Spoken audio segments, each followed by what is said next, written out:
Jake Matthews wiped the sweat from his forehead as he guided his horse across the dusty plains of Montana. The sun was setting behind the mountains, painting the sky in shades of orange and purple.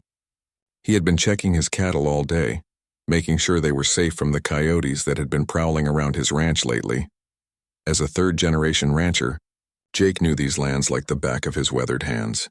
His grandfather had built the first cabin here in 1892, and his father had expanded the property to over 2,000 acres. Now at 42 years old, Jake was the sole keeper of the Matthews Ranch, living alone since his wife Sarah had passed away 3 years earlier from cancer. The wind began to pick up, carrying with it the smell of rain. Dark clouds were gathering in the distance, moving fast across the evening sky. Jake knew a storm was coming, and it looked like it would be a big one. He urged his horse Thunder to move faster toward the barn. The cattle would need to be moved to shelter soon. As they rode through a narrow canyon that cut between two hills, Jake heard something unusual. It sounded like someone calling for help, but the voice was weak and carried away by the growing wind. He pulled Thunder to a stop and listened carefully. There it was again, definitely a human voice coming from somewhere down in the rocky area below the trail. Jake dismounted and carefully made his way down the steep slope, following the sound. Behind a large boulder, he found an elderly Native American man lying on the ground. The man's leg was twisted at an odd angle, clearly broken, and his weathered face showed signs of pain and exhaustion. His long gray hair was spread across the rocks, and his traditional clothing was torn from what must have been a serious fall. The old man looked up at Jake with dark, intelligent eyes that held both pain and dignity. He spoke in a voice that was barely above a whisper. "My horse threw me when the thunder started. I have been here since morning." Jake could see that the man was dehydrated and probably suffering from exposure. The temperature would drop quickly once the sun disappeared completely. Without hesitation, Jake knelt beside the elder. "Don't worry, sir. I'm going to get you out of here," he said gently. The old man nodded weakly, and Jake could see trust beginning to form in his eyes. Jake quickly assessed the situation. The man's leg was definitely broken, but there didn't appear to be any other serious injuries. The first drops of rain began to fall as Jake worked to stabilize the elder's leg using branches and strips torn from his own shirt. The old man winced but didn't cry out, showing incredible strength despite his condition. Jake knew they had to move quickly before the storm hit full force. Getting the elder up the rocky slope to where Thunder waited would be the biggest challenge. Jake was a strong man from years of ranch work, but the elderly gentleman, despite being thin, was still a full-grown person who needed to be carried carefully to avoid making his injuries worse.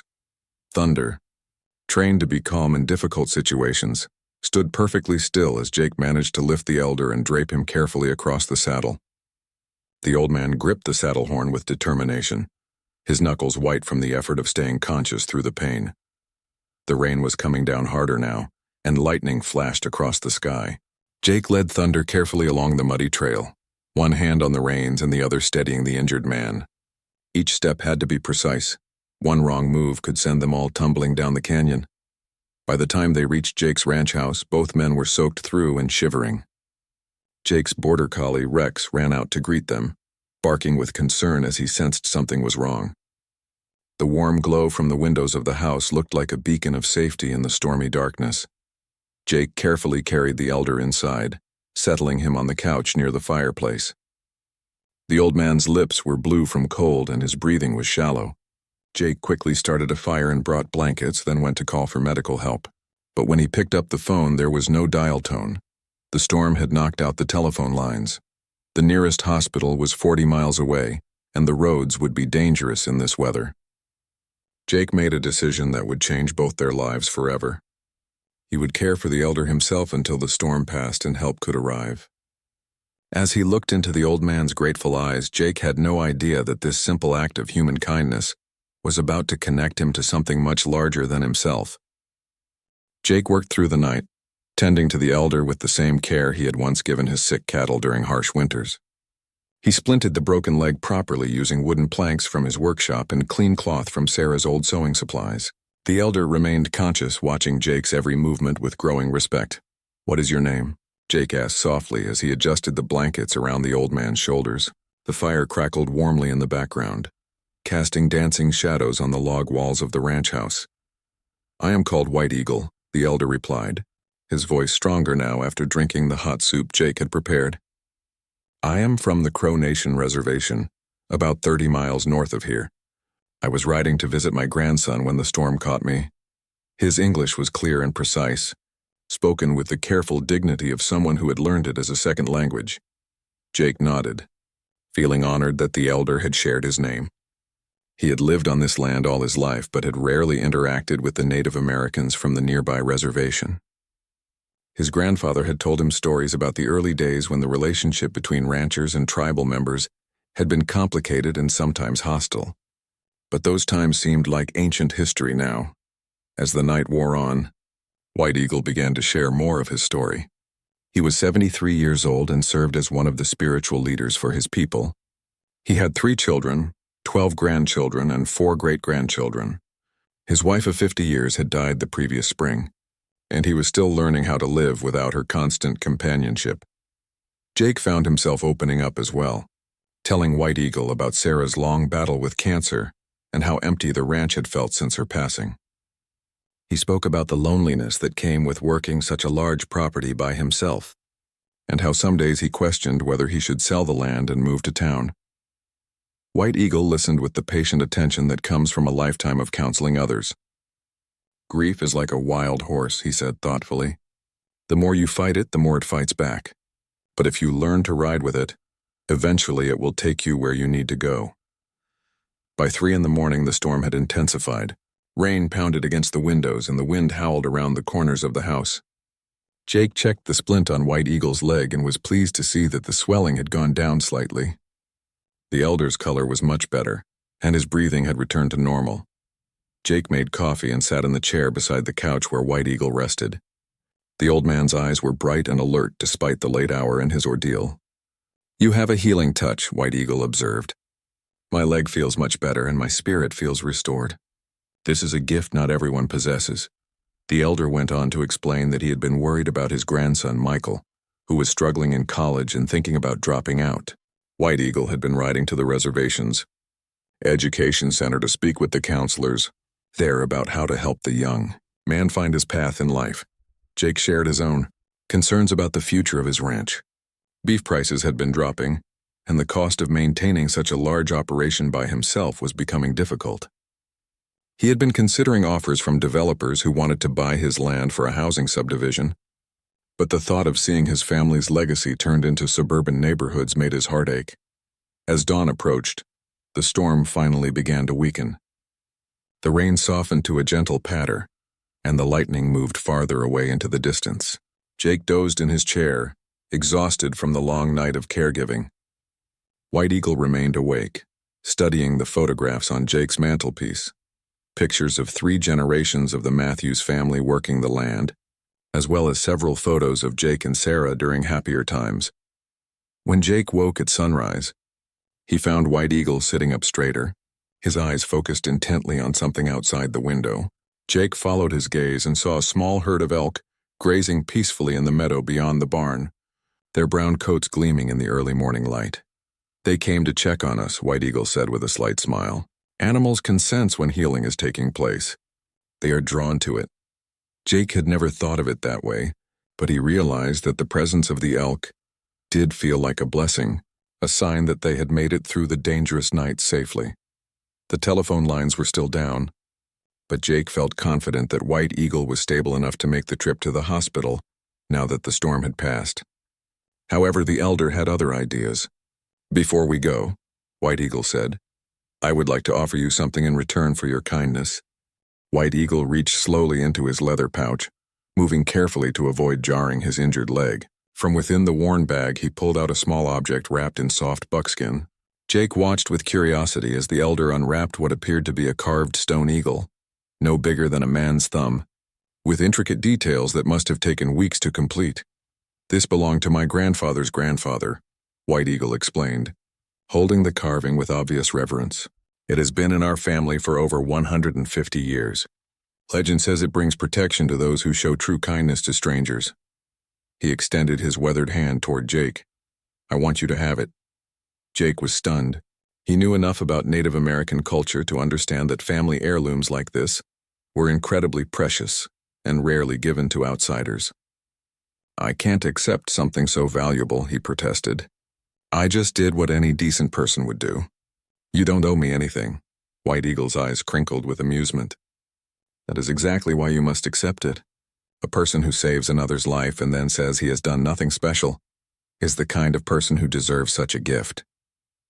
He pressed the carved eagle into Jake's palm. "Besides, refusing a gift from an elder is considered very rude in my culture." Jake felt the smooth weight of the stone carving in his hand. It seemed to radiate warmth, though that might have been from White Eagle's touch. The craftsmanship was extraordinary. Every feather was precisely carved, and the eagle's eyes seemed almost alive. "Thank you," Jake said simply, knowing that no words could express how honored he felt. White Eagle smiled and settled back against the pillows. "Now you must promise me something in return. When I am healed, I will come back to visit you. I want to learn more about your cattle operation, and I think you might be interested in learning about our tribal methods of land management. Our people have been caring for this territory for thousands of years." The idea intrigued Jake. He had always been interested in sustainable ranching practices, and he knew that Native Americans had developed sophisticated techniques for working with the natural environment rather than against it. "I would be honored to learn from you," he replied. By mid-morning, Jake had loaded White Eagle carefully into his pickup truck for the journey to the hospital. The elder insisted on sitting upright in the passenger seat rather than lying down in the back, saying that he wanted to see the countryside during the drive. Rex jumped into the truck bed, apparently deciding that he should come along to make sure his master returned home safely. The drive to town revealed the full extent of the previous night's storm. Fallen trees blocked several back roads, forcing Jake to take the longer route along the main highway. Streams that were usually just trickles were now rushing torrents of muddy water. If Jake hadn't found White Eagle when he did, the elder might not have survived the night in such conditions. At the hospital, Jake helped White Eagle into a wheelchair and stayed with him through the admission process. The doctors confirmed that the leg was broken in 2 places, but said that Jake's makeshift splint had probably prevented more serious damage. They were impressed with how well the injury had been stabilized in the field. While White Eagle was being prepared for surgery, Jake called the tribal police to let them know that the elder had been found safe. The officer on duty, Sergeant Tom Crow Feather, was White Eagle's nephew. He had been organizing search parties since dawn, worried sick about his uncle. "You saved his life," Sergeant Crow Feather said when he arrived at the hospital 20 minutes later. "Uncle White Eagle is beloved by our entire community. He has been our spiritual guide for over 30 years. We were preparing for the worst." The officer was a tall, serious man in his 40s, but Jake could see tears of relief in his eyes. Jake learned more about White Eagle during his conversation with Sergeant Crow Feather. The elder was not just a spiritual leader, but also served on the tribal council and worked tirelessly to preserve their traditional ways while helping young people succeed in the modern world. He had been instrumental in establishing scholarship programs, cultural education initiatives, and partnerships with local businesses to provide job opportunities for tribal members. After White Eagle's surgery was completed successfully, Jake visited him in the recovery room. The elder was groggy from the anesthesia but managed a weak smile when he saw Jake. "The doctors say I will be walking again in 6 to 8 weeks, he whispered. "But I will need somewhere quiet to recover. The reservation can be noisy with all my grandchildren running around." Without hesitation, Jake offered his guest bedroom. "You can stay at my place as long as you need," he said. "It's peaceful there, and I can help you with whatever you need." White Eagle squeezed Jake's hand gratefully, and Jake knew that this was the beginning of an important friendship. As Jake drove home that evening, he kept glancing at the small eagle carving sitting on his dashboard. The setting sun caught the stone at just the right angle, making it seem to glow with inner light. For the first time in months, the ranch house didn't feel empty when he pulled into the driveway. Rex bounded out of the truck and ran circles around the yard, as if celebrating their successful rescue mission. 3 weeks later, White Eagle had settled comfortably into life at the Matthews Ranch. Jake had converted Sarah's old craft room into a temporary bedroom on the ground floor, complete with everything the elder needed for his recovery. Each morning, Jake would help White Eagle onto the front porch, where the old man would sit in Sarah's favorite rocking chair, watching the sunrise over the mountains while sipping coffee from her special mug. The friendship between the two men deepened with each passing day. White Eagle proved to be an excellent teacher, sharing traditional knowledge about reading weather patterns, understanding animal behavior, and working with the natural rhythms of the land. Jake was amazed to learn that his grandfather had unknowingly used several Native American techniques in his original ranch design, including the placement of the barn to take advantage of prevailing winds and the location of water sources. "Your grandfather was a wise man," White Eagle observed one afternoon as they sat watching Jake's cattle graze in the distance. He understood that success comes from cooperation with nature, not domination over it. The elder had been studying Jake's operation for weeks, taking notes in a leather journal with observations about soil quality, grass growth patterns, and wildlife movements. White Eagle also shared stories about his own family and the challenges facing his people.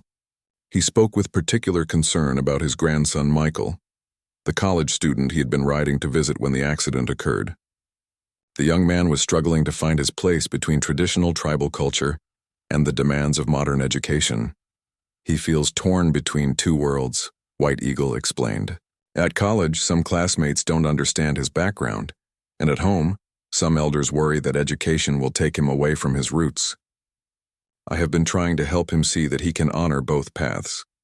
Jake found himself drawn into the elders' family concerns, and he began to understand how similar their challenges were. Just as White Eagle worried about preserving traditions while adapting to change, Jake struggled with maintaining his family's ranching legacy in an increasingly difficult economic climate. One morning, Jake received a phone call that would test both men's resolve. A development company called Mountain Vista Estates had increased their offer for his ranch by 40%. The caller, a smooth-talking sales representative named Richard Coleman, pressed Jake to make a quick decision. "Mr. Matthews, this is a once-in-a-lifetime opportunity," Coleman urged over the phone. "We're prepared to offer you $3 million for your property. You could retire comfortably and never worry about money again. But we need an answer by Friday because we have other properties we're considering." Jake felt his stomach twist with anxiety as he hung up the phone. $3 million was more money than he had ever imagined having. But it also meant the end of everything his family had built. He found White Eagle sitting on the porch weaving a small basket from willow branches he had gathered by the creek. "You look troubled, my friend," the elder observed without looking up from his work. Jake sat down heavily in the chair beside him and explained about the phone call. White Eagle continued weaving in silence for several minutes, his weathered fingers working with practiced precision. "In our tradition," White Eagle finally said, "we believe that the land does not belong to us. We belong to the land. Your ancestors understood this truth when they chose to work with this place instead of just taking from it." He held up the half-finished basket. "This willow gave itself to me for this purpose, but I took only what I needed and left the rest to grow." That afternoon, Jake took White Eagle on a tour of the property in his ATV, driving slowly so as not to jar the elder's healing leg. They visited the original cabin where Jake's grandfather had lived, now weathered but still standing. They saw the cemetery where 3 generations of Matthew's family members were buried, including Sarah's grave under the old oak tree she had loved. At each stop, White Eagle asked thoughtful questions about the family history and the stories behind various landmarks. Jake found himself remembering details he hadn't thought about in years. How his grandfather had planted the windbreak of cottonwood trees during the Dust Bowl. How his father had built the stone bridge over Willow Creek by hand. How Sarah had insisted on preserving the natural meadow where wildflowers bloomed each spring. "This land holds the spirits of your people," White Eagle said as they stood beside Sarah's grave. "To sell it would be like selling your own ancestors. Some things are more valuable than money." Jake felt tears welling up in his eyes as he realized the elder was right. This wasn't just property, it was his family's legacy, their contribution to the ongoing story of this place. That evening, as Jake helped White Eagle prepare for bed, the elder made an unexpected announcement. "Tomorrow I will send word to my family. I think it is time for you to meet some of the people whose ancestors shared this land with your grandfather's generation." Jake was intrigued but didn't fully understand what White Eagle had in mind. The next morning, White Eagle asked to use Jake's phone to make several calls to people on the reservation. He spoke in the Crow language, so Jake couldn't understand the conversations, but he could hear the excitement and urgency in the elder's voice. After the last call, White Eagle smiled mysteriously and said, "I have invited some friends to come visit us tomorrow at sunrise. I hope you don't mind." Jake assured him that visitors would be welcome, though he wondered what White Eagle was planning. The elder spent the rest of the day in quiet preparation, organizing his few possessions and spending long periods in what appeared to be meditation or prayer. As the sun set over the ranch, Jake had no idea that the next morning would bring one of the most significant moments of his entire life. Jake woke before dawn to the sound of Rex barking excitedly outside. As he pulled on his clothes and boots, he could hear the rumble of multiple vehicles approaching the ranch house. He looked out his bedroom window and couldn't believe what he saw. A long line of pickup trucks, SUVs, and even a few horses with riders were making their way up his driveway in the gray light of early morning. By the time Jake made it to the front porch, where White Eagle was already waiting in his wheelchair, there were at least 50 Native American men, women, and children gathering in his front yard. Some were dressed in traditional clothing with feathers and beadwork, while others wore modern Western attire. What struck Jake most was the quiet dignity and respect they all showed as they formed a large semicircle facing the house. Sergeant Tom Crow Feather stepped forward from the group, now dressed in ceremonial regalia instead of his police uniform. "Mr. Matthews," he said formally, "my uncle has told us about your kindness and the way you saved his life. We have come to honor you according to our traditions." Jake felt overwhelmed and deeply moved as he realized what was happening. These weren't just random visitors. They were members of White Eagle's extended family and tribal community, and they had all come to express their gratitude for what he had done. He helped White Eagle stand with the support of his crutches, and together they moved to the edge of the porch. An elderly woman stepped forward carrying a beautifully crafted blanket with intricate geometric patterns in red, black, and white. "I am White Eagle's sister, Mary Crow Dog," she announced in a strong, clear voice. "I made this blanket with my own hands to thank the man who saved my brother's life. In our culture, a blanket represents warmth, protection, and the embrace of the entire community." Jake accepted the blanket with trembling hands, feeling the incredible craftsmanship and the love that had gone into every stitch. The wool was soft and warm, and the patterns seemed to tell a story of their own.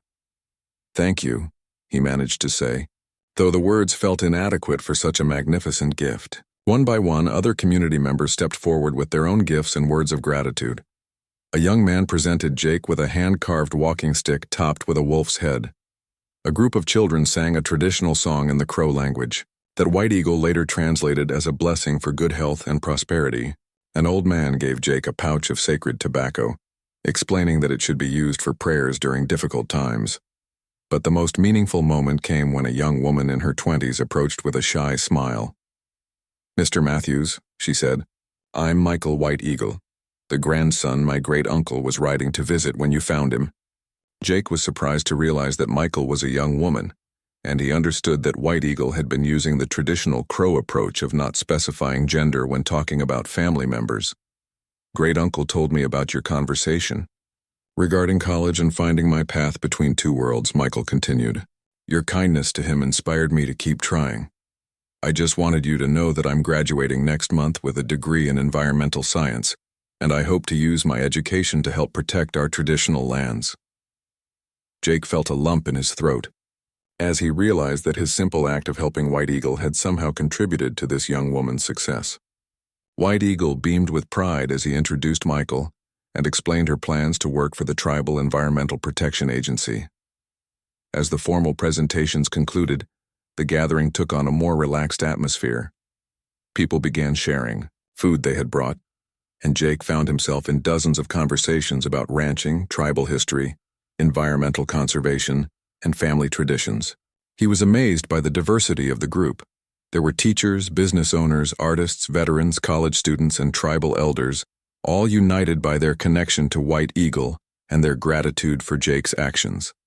A tall, distinguished man in his 60s introduced himself as Robert Crow Wing, the tribal chairman. "Mr. Matthews," he said, "White Eagle has told us about the pressure you're facing to sell your ranch to developers. We want you to know that our tribal council has been looking for ways to preserve traditional grazing lands and protect wildlife corridors in this area." Jake listened with growing interest as Chairman Crow Wing explained an innovative partnership program the tribe was developing with neighboring ranchers. The program would provide financial support for sustainable ranching practices while maintaining the land in agricultural use and protecting it from development. In return, ranchers would work with tribal environmental specialists to implement traditional land management techniques that had sustained the region for thousands of years. "We're not asking you to make any decisions today," the chairman continued, "but we wanted you to know that there are alternatives to selling to developers. Your ranch connects to our reservation lands, and together we could create a model for how traditional communities and modern ranchers can work together to protect this beautiful country." As the morning progressed, Jake felt a sense of community and purpose that he hadn't experienced since Sarah's death. These people had traveled from all over the reservation to honor him, and now they were offering him a way to keep his family's legacy alive while contributing to something larger than himself. White Eagle watched the interactions with obvious satisfaction, his dark eyes twinkling with the joy of seeing his plan unfold perfectly. He had known that once Jake met his extended family and learned about their vision for the land, the rancher would find the strength to resist the developer's pressure and choose a path that honored both their culture's values. As the sun climbed higher in the morning sky, Jake realized that this gathering represented more than just gratitude for a rescue. It was the beginning of a new chapter in the story of this land, one that would weave together the wisdom of the past with the challenges of the future. 6 months later, Jake stood in the same spot where he had first heard White Eagle's calls for help. But now the canyon looked completely different. Instead of being alone, he was surrounded by a mixed group of tribal members, ranchers from neighboring properties, environmental scientists, and government officials who had come to witness the signing of the first-ever traditional land partnership agreement in Montana. The ceremony took place on a crisp autumn morning, with golden aspen leaves dancing in the breeze and the snow-capped mountains providing a majestic backdrop. White Eagle, now fully recovered and walking with only a slight limp, stood beside Jake as they prepared to sign the historic documents that would preserve the Matthews Ranch while incorporating traditional crowland management practices. Jake's decision to reject the developer's offer had not been easy. He had spent many sleepless nights weighing his options, but the support and friendship of White Eagle and the tribal community had given him the courage to choose preservation over profit. The partnership agreement provided financial stability through government grants and tribal investment, while ensuring that the land would remain in agricultural use forever. Under the new arrangement, Jake would continue to run his cattle operation, but with the guidance of tribal environmental specialists who brought thousands of years of sustainable ranching knowledge. They had already implemented rotational grazing patterns based on traditional buffalo management techniques, and the results were remarkable. The grasslands were healthier, wildlife populations had increased, and the cattle were thriving. Michael White Eagle had graduated with honors and returned to work as the partnership's environmental coordinator, splitting her time between Jake's ranch and the reservation.